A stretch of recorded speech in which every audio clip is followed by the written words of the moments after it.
प्रधानमंत्री श्रीमान नरेंद्र मोदी जी का आत्मनिर्भर भारत के निर्माण के लिए आत्मनिर्भर मध्य प्रदेश के निर्माण का बजट है। प्रधानमंत्री जी ने कहा, भारतीय जनता पार्टी ने कहा, गरीब कल्याण हमारा संकल्प। ये गरीब के कल्याण का बजट है। ये मां, बहन और बेटी के उत्थान का बजट है। ये किसानों की आय बढ़ाने का बजट है। सर्व समावेशी और सर्वस्पर्शी बजट, सही मायने में जनता का बजट। क्योंकि जनता से भी सुझाव लिए गए, लगभग 14,000 सुझाव, हमारे 4,000 से अधिक सुझाव हमारे पास आए थे।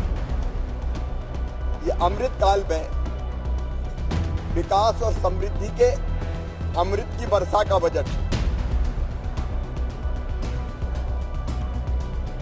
माननीय प्रधानमंत्री जी ने जनता की जिंदगी बदलने का संकल्प लिया है।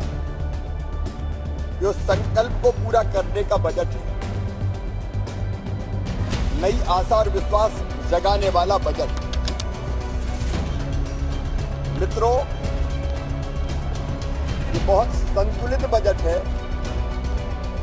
क्योंकि एक तरफ आप देखेंगे इंफ्रा के लिए कैपिटल एक्सपेंडिचर, पूंजीगत व्यय,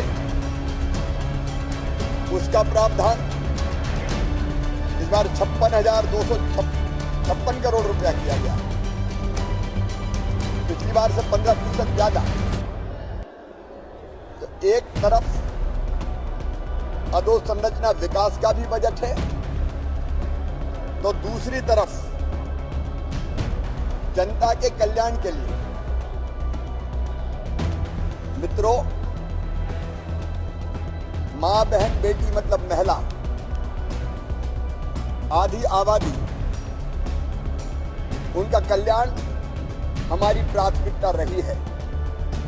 और 1,02,976 करोड़ रुपए का प्रावधान इसके लिए किया गया है। मैं समझता हूं कि अब तक का ये सबसे ऐतिहासिक कदम है। और मन किया गया, लाडली लक्ष्मी योजना के लिए प्रावधान किया गया है। कन्या विवाह के लिए प्रावधान किया गया है। प्रसूति सहायता के लिए प्रावधान किया गया है। गांव की बेटी जैसी योजनाओं के लिए प्रावधान किया गया है। महिला स्व सहायता समूहों को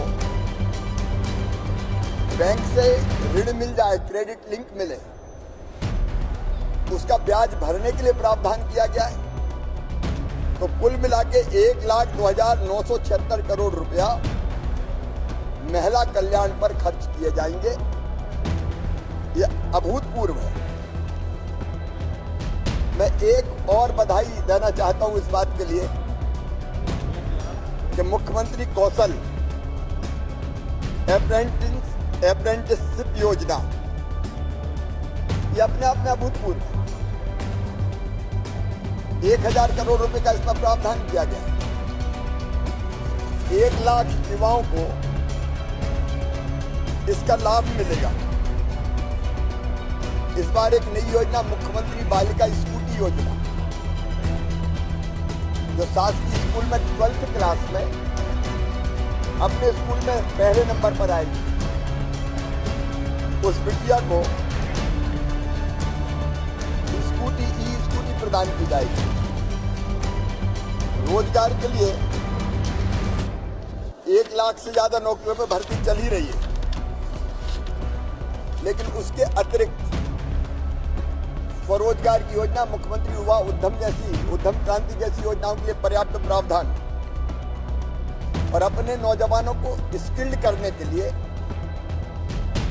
भोपाल में संत रविदास ग्लोबल स्किल पार्क बन रहा है। उसी की तर्ज पर ग्वालियर, जबलपुर, सागर, रीवा में ये बड़े स्किल सेंटर स्थापित किए जाएंगे। किसानों के लिए, कृषि के लिए, खेती के लिए लगभग 53,964 करोड़ रुपए का प्रावधान इस बजट में किया गया है। विशेष रूप से वो किसान जो ऋण माफी के झूठे वादे के चक्कर में डिफाल्टर हो गए थे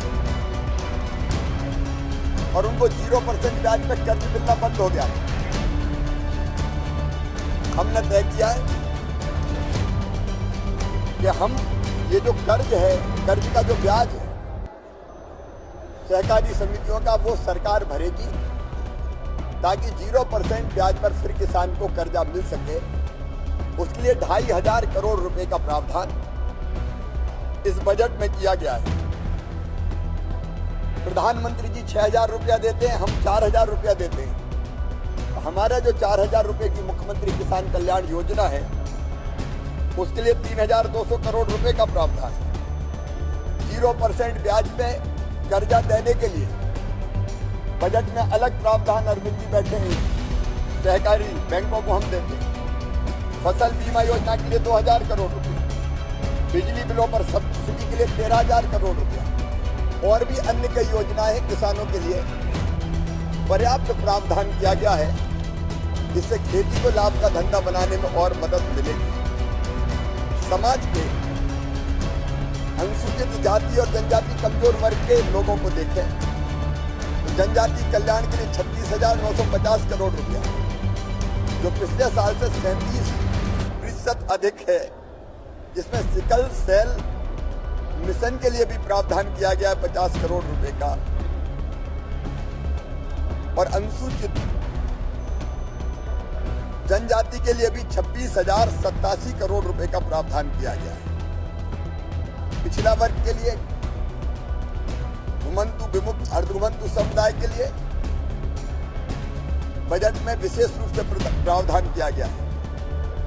शिक्षा पर 38,375 करोड़ रुपए, जो पिछले साल से 5,532 करोड़ रुपया अधिक है। और दो विशेष चीजें, सीएम राइज स्कूल के लिए भी प्रावधान, ताकि उच्च गुणवत्ता वाली शिक्षा हम अपने विद्यार्थियों को दे सकें। और पीएमश्री योजना के अंतर्गत पीएम साहब जो पीएमश्री स्कूल बनाने वाले हैं, उसमें स्टेट का शेयर भी हमने दिया, उसके लिए भी 277 करोड़ रुपए का प्रावधान किया है। इससे शिक्षा की गुणवत्ता सुधरेगी। मित्रों, हमारे खिलाड़ी खेल के मैदान में बहुत बेहतर प्रदर्शन कर रहे हैं। खेलो इंडिया यूथ गेम्स के में हमने देखा, हमारे ओवरऑल मध्य प्रदेश कभी 8वें 10वें नंबर पर हुआ करता था, अब तीसरे नंबर पे आ गया है। तो खेल का बजट 3 गुना ज्यादा इस बार बढ़ाया गया है। 738 करोड़ रुपए का प्रावधान। हेल्थ के लिए अगर आप देखेंगे, स्वास्थ्य के क्षेत्र में और बेहतर सुविधाओं के लिए 16,055 करोड़ रुपए का प्रावधान। उनमें से आयुष्मान भारत के लिए 953 करोड़ रुपया और नए मेडिकल कॉलेजों के भवन के निर्माण के लिए भी पर्याप्त राशि दी गई। चाहे सिंचाई हो और चाहे सड़कें हो, सड़कों के लिए 10,182 करोड़ रुपया, जिनमें पुलों का निर्माण और संधारण भी शामिल है। सिंचाई जो बढ़ा के हमको 65 लाख हेक्टेयर तक ले जानी, उसके लिए 11,049 करोड़ रुपया और बिजली के इंफ्रा को ठीक करने के लिए 18,302 करोड़ रुपए का प्रावधान किया गया है। गांव का विकास हो, ग्रामोदय हो या नगरोदय, दोनों के लिए पर्याप्त प्रावधान किया गया है। 24,443 करोड़ रुपए तो है ग्रामीण विकास के लिए, और उसके साथ प्रधानमंत्री आवास के लिए हर गरीब को पक्की छत मुहैया कराना है। ये फिर 8,000 करोड़ रुपए का प्रावधान, ताकि गरीबों के घर का सपना पूरा हो। उसको हमने किया है। नगरों के लिए भी 14,882 करोड़ रुपए का ऐतिहासिक प्रावधान किया गया है। ग्रामीण अधोसंरचना के लिए 3,083 करोड़ रुपया, ये 15वें वित्त आयोग का भी है, और मनरेगा का 3,500 करोड़ रुपया भी है। मित्रों, एक और अभिनव पहल, सोशल इम्पैक्ट बॉन्ड हमने जारी करने का फैसला किया है। हमारी महिलाएं, हमारी बहनें, बच्चे, वरिष्ठ नागरिक, दिव्यांगजन निराश्रित और कल्याणी बहनों की संस्थागत व्यवस्था बनाई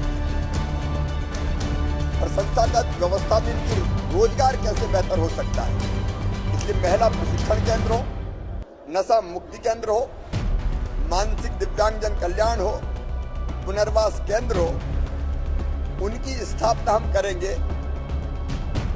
सामाजिक महत्व के कार्यों में जो राष्ट्रीय और अंतर्राष्ट्रीय स्तर पर प्रतिष्ठित सामाजिक संगठन है उनके साथ मिलकर इसके लिए हम सोशल इम्पैक्ट बॉन्ड जारी करेंगे लगभग 1000 करोड़ रुपए की, और उसके लिए भी हमने 100 करोड़ रुपए का आउटकम फंड निर्मित किया है। एक तरफ इंफ्रा और जन कल्याण, वहीं तीसरी तरफ हमारे जो जीवन मूल्य है, परंपराएं हैं, हमारी संस्कृति है, उसको आगे बढ़ाने के लिए चाहे सागर में संत रविदास जी का स्मारक, ओरछा में राम राजा लोक, चित्रकूट में दिव्य वनवासी राम लोक और सलकनपुर में देवी महालोक, ऐसी जुड़ी परियोजनाओं के लिए लगभग 358 करोड़ का प्रावधान है।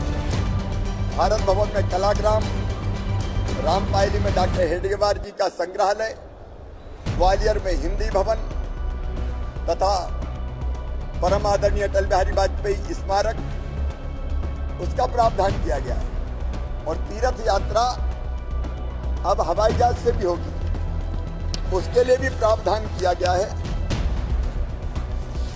कुल मिला के समाज के हर वर्ग के कल्याण को ध्यान में रखने वाला ये बजट प्रधानमंत्री जी के सपनों के अनुरूप एक वैभवशाली, गौरवशाली, संपन्न, समृद्ध और शक्तिशाली भारत के निर्माण में मध्य प्रदेश की तरफ से अभूतपूर्व योगदान देगा।